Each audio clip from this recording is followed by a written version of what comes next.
Snowy night, hear winter's voices everywhere. Echoes far, they gently speak and ring the air. Gifts of joy brought down to all those meek and fair. Season comes, abundant with the love and care. Snowy night, whispers tonight. Snowy night, calls us from high.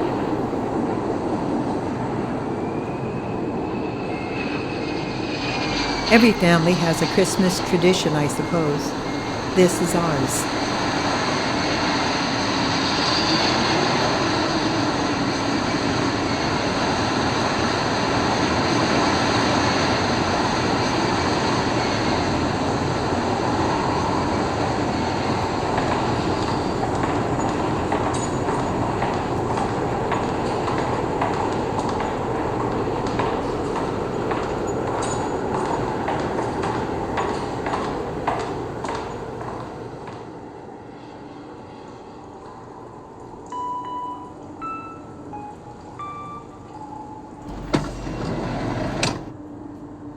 Merry Christmas! Come in, come in. Such snow outside, isn't it? Jean greets Zoe and her father. Then I hear a tiny muffled voice. Merry Christmas, Uncle Jean. Yes, the wind was so strong, and the snow was so bright. We're so wet. Well then, hurry up and come inside.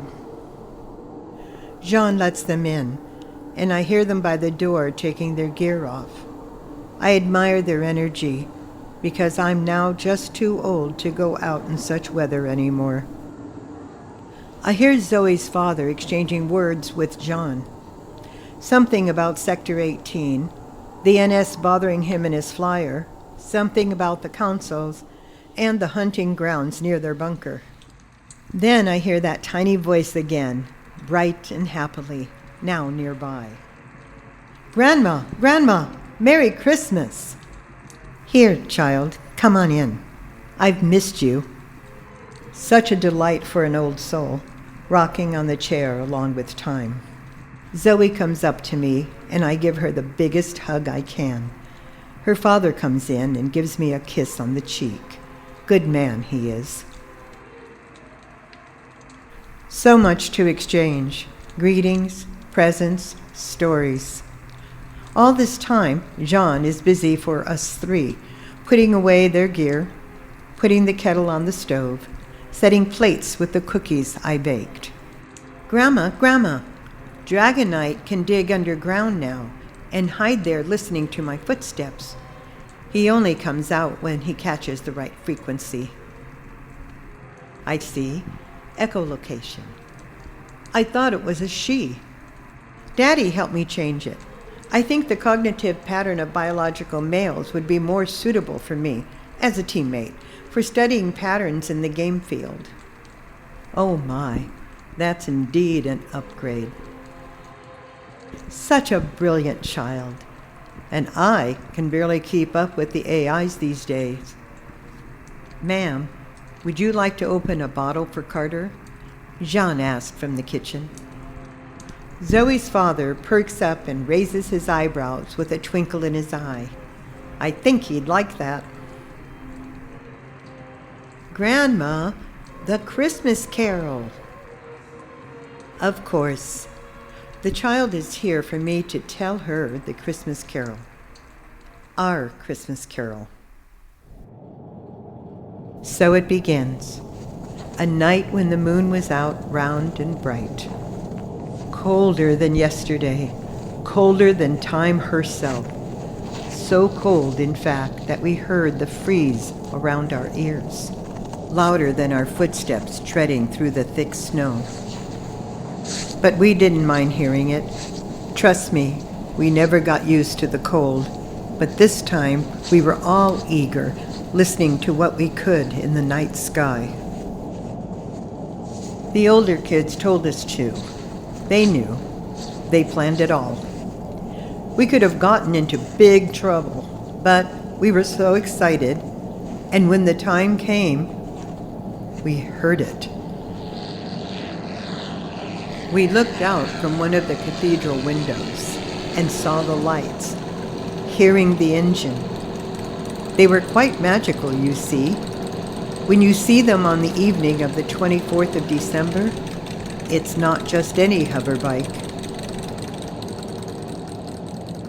Then he stepped off, and he was, how should I say, dashing, quite unlike what I expected him to be.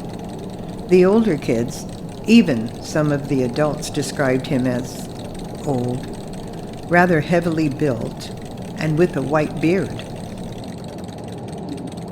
But I knew then that they themselves had never seen him before, because Santa Claus was actually handsome. The young kids started running up to him. "Santa! Santa!" They were in joy, shouting, and I didn't want to be the last one to meet him, so I ran too, holding my skirt up, trying not to trip. Santa smiled at us, or it seemed so to me.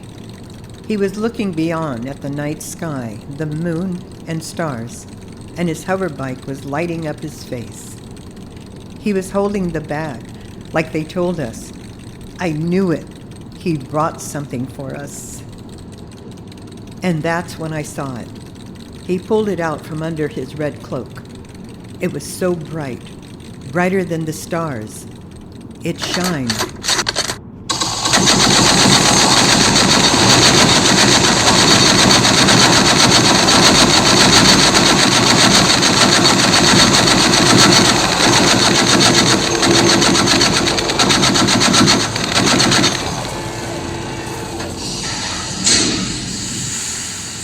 No one saw it, only him, and it was right behind us, all this time.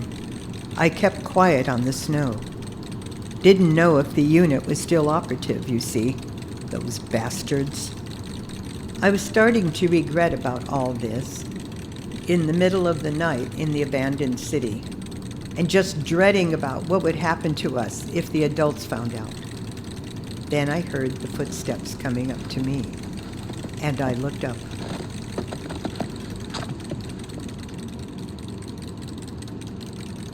And that was how I met your grandfather, in the cold, in the night. I don't even remember what he gave me, but I must have done something good, right?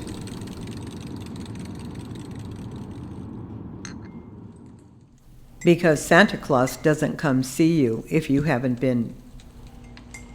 Well, that's what I was told anyway. But who cares? And that's how it goes, our family Christmas tradition. With a Christmas carol that started it all. I wonder how the snow is now, how the wind blows fiercely in the sky. Fly safe, my dears. I can only listen quietly on my rocking chair, not the freeze out in the cold air, but the time that's gentle and bare. For snowy night, whispers tonight. Snowy night, calls us from high.